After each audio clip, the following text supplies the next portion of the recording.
नमस्कार, मैं क्षितिज कुमार। इस पॉडकास्ट में हम शिक्षा पर आधारित एक विषय है जिसका इन दिनों में बहुत बोलबाला है। जी हाँ, परीक्षा, रिजल्ट और परसेंटेज। ये जो प्रतिशत है, ये जो परसेंटेज है, इसका ऐसा माहौल है कि 70, 80, 90, 99 तक चलता ही जाता है। क्या ये विद्यार्थी की जो नींव है उसकी सच्चाई बताता है? हमारे प्रश्नों का उत्तर देने के लिए आपके चहेते अनमोल हमारे साथ हैं। और अनमोल के बारे में मैं एक ही चीज़ बताना चाहूँगा आपको। जहाँ दुनिया एक ढर्रे पर चलती है, एक सोच पर चलती है, रेलवे की पटरी की तरह से चलती जाती है सच समझते हुए, लेकिन सच होता नहीं है। पर्दे के पीछे का जो सच है, सच्चाई पर आधारित जो सच है, वो जवाब हमको अनमोल से ही मिलते हैं। न किसी में इतनी हिम्मत होती है, न ज्ञान होता है, न अनुभव होता है, और उस अनुभव को समाज के काम में किस तरीके से लाया जाए वो बताने का पूरा मादा मेरी समझ में अनमोल में ही है। आइए हम उनसे ये जो परसेंटेज है इसके बेस पर आधारित कुछ प्रश्न करते हैं, देखते हैं सत्य पर आधारित क्या जवाब मिलता है। अनमोल, मैंने बहुत बड़ी भूमिका बनाई है और सच पूछा जाए सही अर्थों में वो बहुत छोटी है, क्योंकि जितने विद्यार्थी आज की तारीख में परीक्षा देकर परिणाम देख रहे हैं, अपने भविष्य की तरफ देख रहे हैं, कहने का मतलब ये रहा कि परिवार, समाज और पूरा देश इन बच्चों के भविष्य पर निर्भर है और ये निर्भर होते जा रहे हैं परसेंटेज के ऊपर। तो हम जानना चाहेंगे, बल्कि मैं चाहूँगा कि सभी लोग जानना चाहेंगे कि ये जो परसेंटेज का माहौल है, ये जो बोर्ड क्लासेज में परसेंटेज आती है, ये कैसे बनती है? मैंने पहले भी कई बार कहा कि या तो परसेंटेज आती है बेईमानी से या फिर सेल्फ स्टडी से। लोग सुनना नहीं चाहते, सुन करके उसका विरोध करना चाहते हैं, या पता नहीं ऐसी कौन सी उनकी मिर्ची लग जाती है कि मैंने सेल्फ स्टडी बोल दिया तो इससे पता नहीं मेरा क्या फ़ायदा होगा, पता नहीं क्या ऐसी चीज़ हो जाएगी या क्या ज्वालामुखी फट जाएगा अगर मैंने सेल्फ स्टडी का नाम ले दिया। तो आप लेके देखना, किसी से भी आप पूछना कि सेल्फ स्टडी बोलते ही अटैक आ जाएगा कि सेल्फ स्टडी से तो ये संभव ही नहीं है। नहीं, सरप्राइज तो मुझे भी हुआ था। और अगर आप ये बोलेंगे कि इसमें बेईमानी भी है, लोग इसमें लिप्त हैं कई वर्षों से, तो कोई आपकी बात सुनने को तैयार ही नहीं होगा। आप समझ रहे हैं? तो सेल्फ स्टडी की बात करना इतना बड़ा अपराध हो गया। सेल्फ स्टडी क्या है? कई बार बोला मैंने, सत्य यही है। दुनिया की कोई सी भी ताकत आ जाए, बड़े बड़े इंस्टीट्यूशंस, बड़े बड़े टीचर्स, ट्यूशन वाले, कोई भी ये दावा ठोक सकते हैं, लिख के दे सकते हैं स्टाम्प पे कि कैसा भी बच्चा हम उसको दे देंगे, या उस बच्चे का मन ही नहीं करेगा तो भी वो उसकी परसेंटेज बनवा देंगे, तो भी उसको अच्छा पढ़ा लिखा के बड़ा आदमी बना देंगे, या किसी भी खेल में, एक्टिविटी में, क्रिएटिव काम है जितने भी, उसमें बड़ा इंसान बना देंगे। कभी नहीं बन सकता। मैं कहना क्या चाहता हूँ, लोग समझना क्या चाहते हैं, बताना क्या चाहते हैं, वो अलग बात है। मैं ये कह रहा हूँ कि टूल कुछ भी हो सकता है, लेकिन उसको ग्रहण तो करना ही पड़ेगा ना। तो जो ग्रहण करने की कला है, जो वो फेज़ है जिसमें वो जीता है, जिसमें वो रहता है, वो ऐसा फेज़ जिसमें वो लीन होता ही चला जाता है।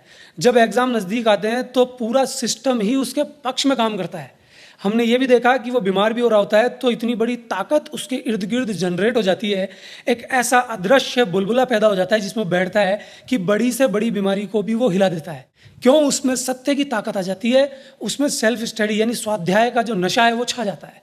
वो देखता है कि मुझे किसी से मतलब ही नहीं है। लेकिन जब विद्यार्थी डिपेंडेंट होता है कि कोई सर मुझे बताएंगे, कोई कोचिंग वाली मैडम, ट्यूशन वाली मैडम मुझे बताएगी, तो लास्ट में भी पेपर शुरू होने वाला है, वो एग्ज़ाम सेंटर तक पहुंच गया, फिर भी वो उनसे बात कर रहा है कि प्लीज़ कुछ मोस्ट बता दो, कुछ इंपॉर्टेंट के टिक लगा दो।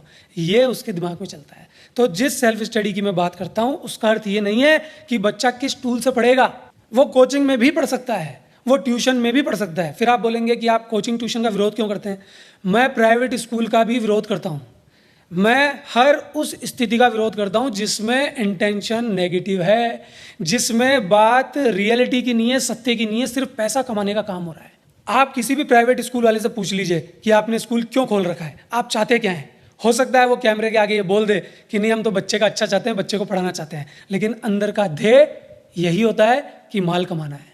उसके टेंशन यही लगी रहती है कि कितने बच्चे एडमिशन लेंगे, कोई बच्चा छोड़ के चला गया तो क्या होगा, हम बर्बाद हो जाएंगे, हमारा स्कूल बढ़ेगा ही नहीं, मैं बड़ी बड़ी गाड़ियों में नहीं घूम पाऊंगा, मैं बड़ा आदमी नहीं बनूंगा। तो एक ईगो का भी प्रतीक होता है, समाज में वो बड़ा किरदार निभाने की कोशिश करता है। वो व्यक्ति इतना धूर्त हो जाता है, जबकि उसको होना चाहिए सबसे ज़्यादा ईमानदारी की तरफ, सत्य का पुजारी।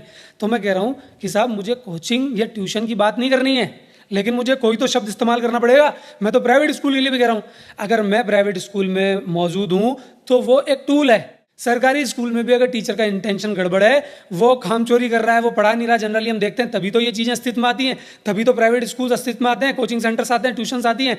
वहाँ टीचर पढ़ा रहा नहीं है, वहाँ क्लासरूम से मजे करवा रहा है, वो अपना काम ही करने चला जा रहा है, या छुट्टी करके बैठा हुआ है, या मैडम है तो स्वेटर बुन रही हैं, अचार डाल रही हैं, एंजॉय कर रहे हैं। तो ऐसी सब चीज़ें हम सरकारी स्कूल्स में देखते हैं। इतनी इतनी मोटी तनख्वाह मिलने के बाद भी वो कुछ नहीं करते हैं। मैं उस इंटेंशन को पसंद नहीं करता।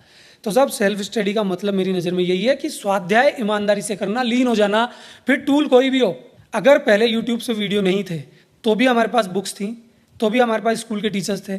अगर स्कूल के टीचर्स का इंटेंशन गड़बड़ हो गया कि शाम को कोचिंग आ जाना, अगर यूट्यूब के टीचर का इंटेंशन गड़बड़ है कि उससे वो आपको खींचना चाहते हैं अपनी कोचिंग की तरफ और कमाना आपसे भी चाहते हैं, तो कम से कम उनसे बचा तो जा सकता है। बच्चा खींचेगा, लेकिन एक दरवाज़ा है, एक दीवार है कि वो मोबाइल में तुरंत नहीं घुसेगा, वो उससे इंस्पायर तो होगा। लेकिन सामने वाला जो टीचर है ना, वो बच्चों को खींच के ले जाता है अपनी कोचिंग तक। जान के डिग्रेड किया गया आर्ट्स को कि आर्ट कुछ नहीं होती।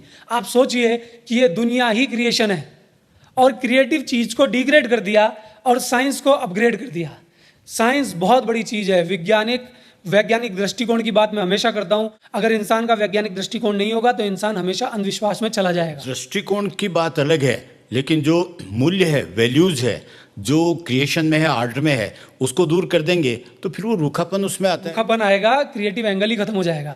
सृजन ही तो है। एक बच्चा जब जन्म लेता है तो वो सृजन से ही तो लेता है। साइंस तो बताता है कि उसकी उत्पत्ति हुई कैसे, उसके एंगल्स क्या हैं, उसकी दिशाएं क्या हैं, उसके कारण क्या हैं।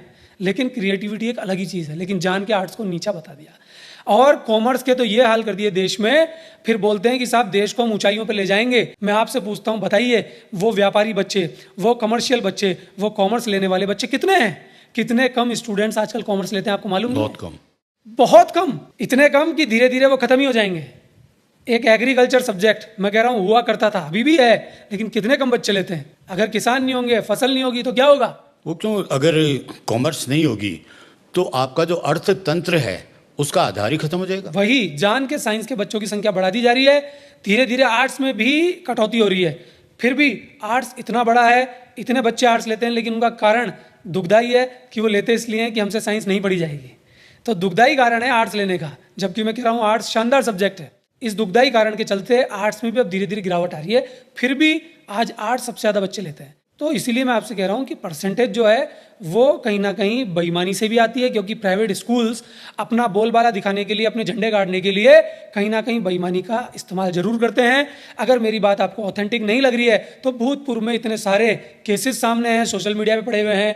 चाहे आप स्कूल की बात कर लें, कोचिंग सेंटर्स की बात कर लें, और बड़ी बड़ी परीक्षाएं जिनको तो बहुत ध्यानपूर्वक ऑर्गेनाइज कराना चाहिए था, उनके तो दस्तावेज सामने ही है कि कभी पेपर आउट हो गया, कभी फर्जी तरीके से नौकरी लगा दी। तो सब कुछ है। मेरा मुंह बंद करने से कुछ नहीं होगा, कोई फर्क ही नहीं पड़ेगा। जिन लोगों को जैसे ज़िंदगी जीनी है, जिन्होंने झूठ के आधार पर ज़िंदगी जीना शुरू किया है, उनको बेईमानी पसंद आएगी। सही लोग आगे आ ही नहीं पाएंगे, उनको तो मार के बिठा दिया जाता है। तो मेरा प्रयास हमेशा से ये रहा है, जब मैं छोटा था तब से भी, कि जो कमज़ोर लोग हैं, जो वाकई में सच्चे हैं लेकिन बोल ही नहीं पाते, उनको मैं हवा दूंगा, उनको मैं ताकत दूंगा, चाहे कुछ भी हो जाए। इसका मतलब ये नहीं है कि जो धूर्त लोग हैं वो इंसान नहीं है। उनको मैं बताऊंगा कि रियलिटी की तरफ आइए, उसको इधर की तरफ खींचना है, इनको इधर की तरफ पुश करना है, तभी बैलेंसिंग होगी।